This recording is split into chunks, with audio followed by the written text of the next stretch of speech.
এই পৃথিবীর মানুষের জন্য শুধু খাবার দিয়ে চলছে।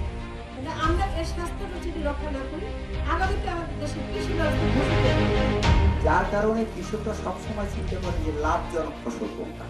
আমার একদিকে জমি আছে, এই এই যশোর অঞ্চলের কৃষকদের আমি প্রায় বলি যে একদিকে জমি আছে। অনেকের অনেক অবজেকশন থাকতে পারে যে কৃষকদের কোনো দাম নাই।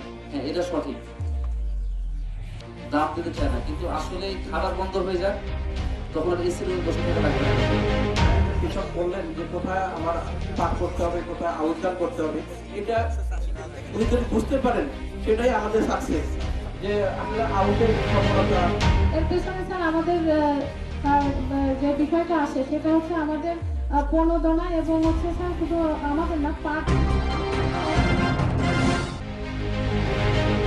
দেশের কৃষিখাতকে আরও সমৃদ্ধ, টেকসই ও আধুনিকায়নের পথে এগিয়ে নিতে কৃষকদের সঙ্গে সরাসরি সংলাপের কোনো বিকল্প নেই। এমন বিশ্বাস থেকেই কৃষি সমৃদ্ধি প্রতিপাদ্যে কুষ্টিয়ায় অনুষ্ঠিত হলো পাট ও আউশের আবাদ পরিস্থিতি নিয়ে এক মতবিনিময় সভা। কৃষি সম্প্রসারণ অধিদপ্তর কুষ্টিয়া সদর কর্তৃক আয়োজিত সভা সোমবার বিকাল কুষ্টিয়া সদর বর্তল বড়িয়া মাঠের মধ্যে অনুষ্ঠিত হয়। সভায় প্রধান অতিথি হিসেবে বক্তব্য রাখেন কৃষি সম্প্রসারণ অধিদপ্তরের ক্রপস উইং পরিচালক ডক্টর সালমা লাইজু। তাহলে মাটিরও তো ভিআইপি খাবার আছে, সেটা কোনটা? মাটির ভিআইপি খাবার আছে, সেটা কোনটা? জৈব সার। কিন্তু ওর বেলায় সেটা নাই। ওকে খালি কি আপনার হচ্ছে ইউরিয়া খা, টিএসপি খা, আর আমাকে বেশি বেশি ফলন দেন। আজকে আমাদের এখানে আসার উদ্দেশ্য আপনাদের আউশ বুঝতে পারলাম যে আপনাদের লিমিটেশন আছে। আর যেখানে আমার নিচু জমি, যেখানে আপনার পাট হবে না, পানিতে ডুবে যাবে, আপনারা সেখানে আউশ করেন আপনারা। আর যে একটু উঁচু জমি, অঝের উঁচু জমিগুলোতে পাট করতেছে, পাটের এখন দাম বেশি। পানি যদি বেশি পচানোর জায়গা পাওয়া যায় তাহলে দেখা যাবে আপনারা আবার পাটের থেকে বেশি চলে যাবেন। এটা কোনো সমস্যা না, কিন্তু মূল যে জিনিসটা আমাদের কৃষি জমির সুরক্ষা দিতে হবে, এবং এটার জন্য আমরা কিন্তু সবাই এখন কাজ করছি। আর সেকেন্ড হচ্ছে কীটনাশক, এগুলো হরমোন প্রয়োগ। আপনাদের এখানে যেখানে সবজি বেশি হয় তারা প্রচুর হরমোন। হরমোন কি? হরমোন হলো আগাছা নাশক। আগাছা মেরে ফেলে না, ওই জিনিসটাই হরমোন। ওটা পাতলা করে দিলে ওটা হরমোন হয়, ঘন করে দিলে আগাছা নাশক হয়, আগাছা মারা যায়। বিষাক্ত জিনিস। তাহলে আমাদের দেশে আজকাল এই সমস্ত বিষাক্ত জিনিস খেয়ে খেয়ে মানুষের স্বাস্থ্য, কিডনি নষ্ট হয়ে যাচ্ছে, হার্ট নষ্ট হয়ে যাচ্ছে, ক্যান্সার সৃষ্টি হচ্ছে। তাহলে এগুলো থেকে আমাদের কি বাঁচার দরকার আছে না নাই? এগুলো থেকে আমাদের বাঁচতে হলে আমাদেরকে পরিবেশ বান্ধব চাষাবাদ করতে হবে, এবং সে তাকে একটা উপাদান হচ্ছে অবশ্যই পরিমিত মাত্রায় জৈব সার দিতে হবে। আপনাদের মধ্যে একজন যে আমাদের চাচা নিয়ে এখনই বললো যে আমাদের জমিগুলো জ্বলে গেছে। স্বাভাবিক, এই পরিমাণ এত কেমিক্যাল সার যে দিচ্ছেন জমিতে জ্বলে যাবে।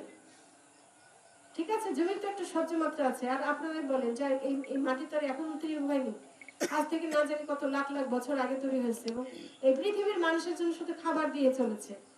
আমরা এর স্বাস্থ্যটা যদি রক্ষা না করি, আগামীতে আমাদের দেশের কৃষি ব্যবস্থা ধসে পড়বে। আর তখন এই 20 কোটি লোক কি খাবে? আমরা এবার কি খাবো, আপনি এবার কি খাবেন? চাইলে তো আর আপনাকে কেউ খাবার দিবে না, দিবে? কোন দেশ দিবে খাবার? কোনোদিনও দিবে না। অতএব এই দেশে আমাদেরই দরকার এই মাটিকে সুরক্ষা দেওয়া, এবং আপনারা জৈব সার ব্যবহার করেন, জৈব বালাইনাশক ব্যবহার করেন। এগুলো অনেক পদ্ধতি আছে। কৃষি অফিসারের সাথে যোগাযোগ করেন। খোলের একটা তরল হরলিক্সার আছে যেটা কম দাম, সেটা তৈরি করে আমাদের কৃষি অফিসার অনেক জানে, আপনাদেরকে দেখাবে আমাদের সরকারি কৃষি কর্মকর্তারা। আপনারা ওনাদের কাছ থেকে ওটা শিখে নেবেন এবং ব্যাপক এটা প্রয়োগ করবেন, তাহলে কম খরচে আমার এই উপকারটা হবে। তো আপনারা এখানে আসছেন, আশা করি আমাদের পাটের ফলনও ভালো হবে। আমি দুই একটা ছোট ট্রিক্স শিখিয়ে দিই। বীজ শোধন।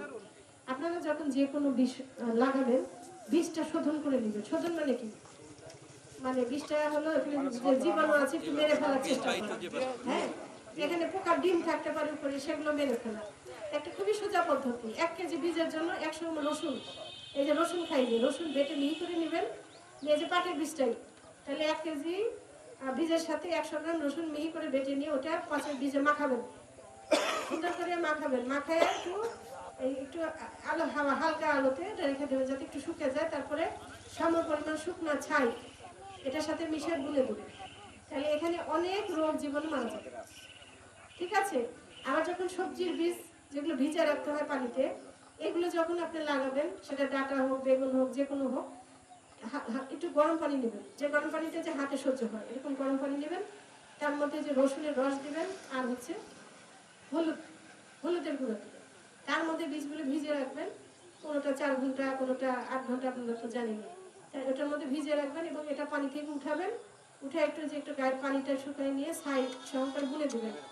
এখানে আপনার 100তে 100 গ্রহণ হবে এবং অনেক রোগ জীবনে মারা যাবে, গাছ আপনার আগের চেয়ে অনেক বেশি ভালো হবে। তা আপনাদের বীজ শোধনের 2টা টিপস শিখালাম, যেটা বিনা খরচায় হবে। এটা কি টাকা পয়সা লাগতেছে বেশি? এবং আপনাদের যখন রাসায়নিক বীজ শোধন আমরা শিখাই তখন অনেক ওষুধের নাম বলি, নইম, এটা সেটা, টাকাতে খুঁজে পাওয়া যায় না, এটার জন্য শহরে যেতে হবে। এই ঝামেলার জন্য আমরা এগুলো কিছু করতে চাই না। কিন্তু এখন আমরা যদি বীজ শোধন করি, অর্ধেক রোগ এবং পোকার আক্রমণ থেকে আমরা নিশ্চিত হতে পারি। এবং খুব সহজ দুটো পদ্ধতি শিখিয়ে দিচ্ছি। একটা খোলের হরলিক্স আপনাদের মাথায় নিয়ে যান, আপনারা শিখবেন। আশা করি আমাদের সকল ধরনের কৃষক ভাই বোনদের উপকার হবে। বিশেষ অতিথি হিসেবে বক্তব্য রাখেন যশোর অঞ্চলের কৃষিবিদ আলমগীর হোসেন। আমাদের কি বলে পাট হয়, এই যে ভুট্টা হচ্ছে, গম হচ্ছে, অর্থাৎ মাঠের যে ইভেন পেঁয়াজ, বিশাল একটা পেঁয়াজ, সরিষা, হ্যাঁ পেঁয়াজ এবং সরিষা বিশাল একটা এরিয়া কভার করতে। এই যে মাঠের যে ফসলগুলো, এই ফসলগুলো একটু বেশি হয়। তো আমাদের ইয়াটা হলো যে স্যারকে এটাই আমি বুঝাতে চাচ্ছি, এই অঞ্চলে আসলে আমাদের জমি যেহেতু উঁচু জমি, এটা কিন্তু আসলে বন্যা কবলিত বা বৃষ্টি কবলিত অঞ্চল না, এটা খরা কবলিত অঞ্চল। যার জন্য হয় কি, আমরা একই জমিতে, যেমন এই দেখেন পাশের জমিতে আমাদের ধান আছে, সাথেই কিন্তু আবার ভুট্টা আছে, আবার এখানে সূর্যমুখী ছিল।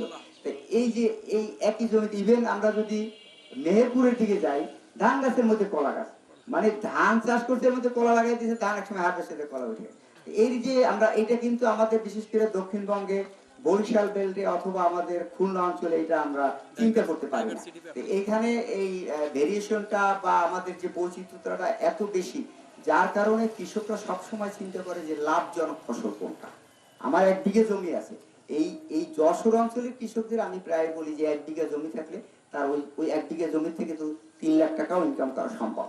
এবং তারা 4 সদস্য বিশিষ্ট একটি ফ্যামিলি এই 1 বিঘা জমির উপর ভর করে তারা খেয়ে পড়ে বছর চলতে পারে, কিন্তু যেটা আমাদের দেশের অন্যত্র সম্ভব না। সেক্ষেত্রে আমি 1 বিঘা জমিতে আসলে যদি সুযোগ থাকে, আমি ধান কেন করব? হয়তো আমার এখান থেকে 8-10 হাজার টাকা ব্যবসা হবে, বাট এখান থেকে তো আমার দেখা যায় যে লতিরাজ কচু যে করে তারও 1.5 থেকে 2 লাখ টাকা নেমে আসে। ইভেন দেখলাম আপনাদের এই যে আমরা ইয়াতে কুমারখালীতে চিউন টাইপের আখ করতেছে, ফিলিপাইনের যে চিবায় খাওয়ার যে আখটা, সে আখটা করেও সে দেখা যাচ্ছে কালো জাতের যে আখটা, সে আখটা করে 3 লাখ টাকা 3.5 লাখ টাকা 1 বিঘা জমি থেকে নিচ্ছে। ইভেন ড্রাগন করে, এখন এই ভেরিয়েশনটা এখানে আছে। যার জন্য হয় কি, আমরা চাই আমরা কৃষক ভাইদের ওইখানে সহযোগিতা দেব। কৃষক ভাই যে ফসলে লাভজনক মনে করে, উচ্চ মূল্যের ফসল যেটা সে লাভজনক মনে করে, কৃষক সমৃদ্ধ দেশ সমৃদ্ধ, কাজে আমরা কৃষককে ওইখানে সহযোগিতা দিব। আপনারা এখানে কৃষকরা সব উদ্যোক্তা, যার জন্য স্যারকে আমরা সচক্ষে দেখাই যাচ্ছি। আসলে যেখানে আমরা যদিও জানি আমাদের যে আউশ হয়, তার মধ্যে আমাদের ঝিনাইদহ, কুষ্টিয়া এই জেলাগুলোতে এবং মেহেরপুরে প্রচুর আউশ হয়, চুয়াডাঙ্গাতে আউশ হয় প্রচুর। এই আউশ করার সুযোগ আছে। আপনারা অনেকেই তামাক উঠে ফেলেছেন, অলরেডি 70 ভাগ জমি তামাক উঠে গেছে। এছাড়াও বক্তব্য রাখেন কুষ্টিয়া সদর উপজেলার কৃষি সম্প্রসারণ কর্মকর্তা নাসির উদ্দিন সোহেল। অনুষ্ঠানে সভাপতিত্ব করেন কুষ্টিয়ার উপপরিচালক কৃষি সম্প্রসারণ ডক্টর মোহাম্মদ শওকত হোসেন ভুইয়া এবং অনুষ্ঠানটি পরিচালনা করেন কুষ্টিয়া সদর উপজেলার কৃষি কর্মকর্তা রূপালী খাতুন। তো আনসেফ ফুড, অনিরাপদ খাবার। আমরা সকালবেলা যে বেগুনটা স্প্রে করে যাচ্ছি, সেই একই বেগুন বিকালবেলা বাজারজাত করছি এবং এমন অনেক কীটনাশক ব্যবহার করছে যেগুলো আমার মা বোনেরা এখানে আছেন, রান্না করেন না, ওনারা রান্না করেন হচ্ছে 100 ডিগ্রি সেন্টিগ্রেড তাপমাত্রা।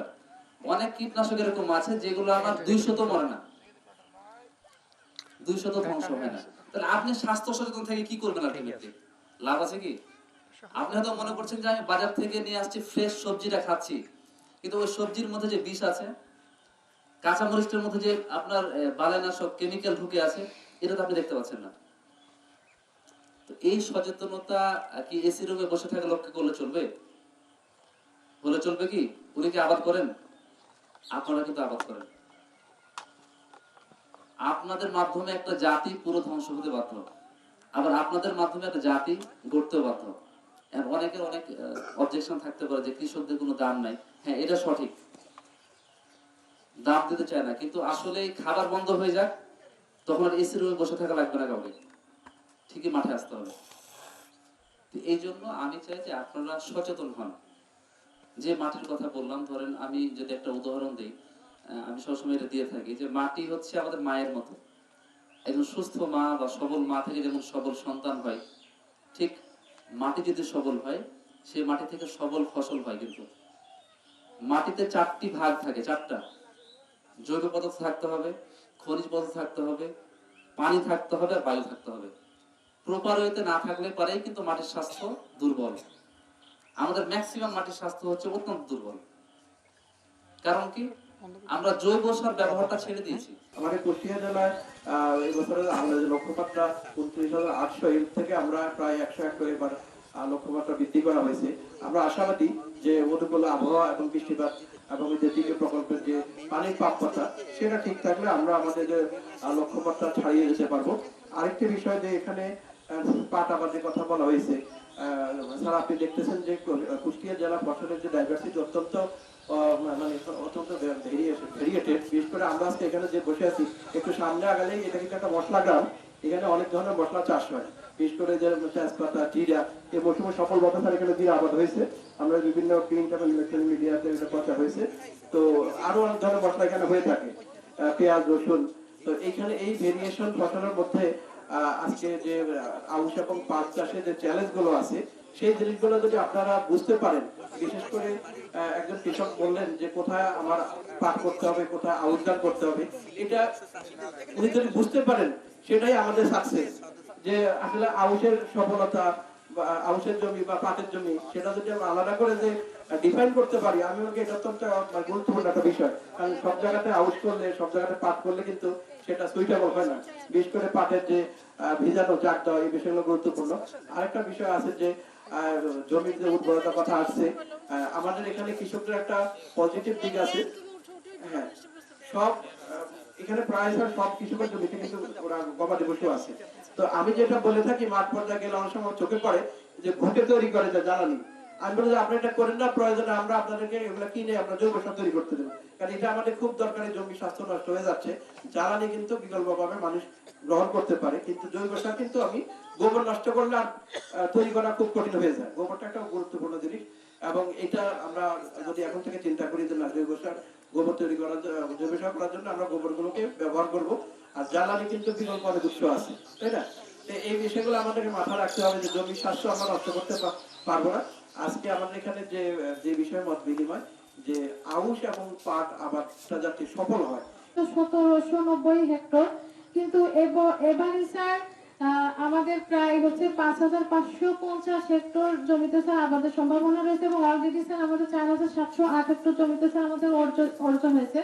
এর পেছনে স্যার আমাদের যে বিষয়টা আসে, সেটা হচ্ছে আমাদের প্রণোদনা, এবং হচ্ছে স্যার শুধু আমাদের না, পাট অধিদপ্তরের স্যার ওনাদের কিন্তু প্রায় 4000-এর কাছাকাছি স্যার ওনাদের হচ্ছে কৃষক পর্যায়ে বীজের সহায়তা রয়েছে স্যার।